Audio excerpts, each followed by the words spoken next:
Let's talk about painless local anesthetic in the maxillary arch.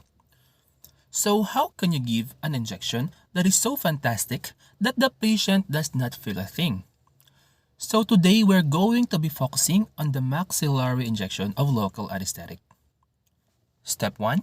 Dry the tissue and place topical ointment. Now, this needs to sit on the tissue for about a minute to be effective.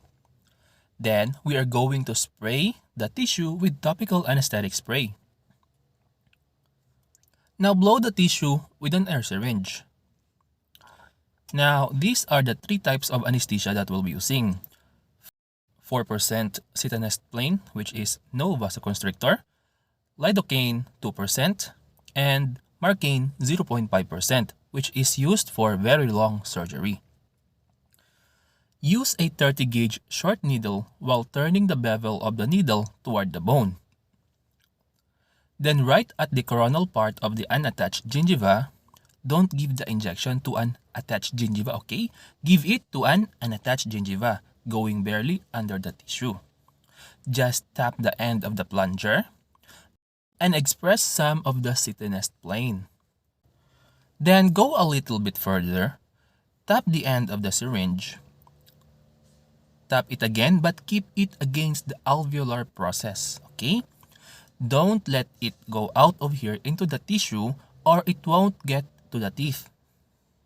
You want to keep it right on the bone and it'll just slide right in. Then we'll come back and do the same right here.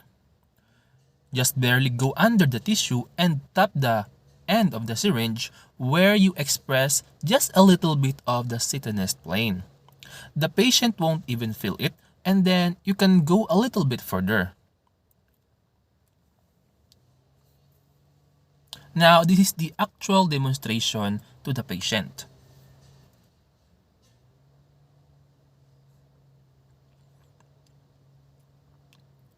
Now, the next anesthesia to be used is the lidocaine. And this will anesthetize the superior alveolar nerve. Okay, after injecting anesthesia on the facial side of the gingiva, spray the palate with a topical anesthetic spray.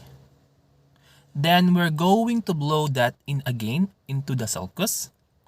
Then we're going to make the needle slightly bent so that the bevel is to the tooth. Then tap the end of the syringe and keep tapping until it makes contact with the tissue. So this is a painless injection and the patient will not feel any pain, even though it's on the palate. And after a while, you can actually make this tissue blanch and the patient won't feel it. Because this tissue or the greater palatine nerve has been anesthetized by the Citanest plain.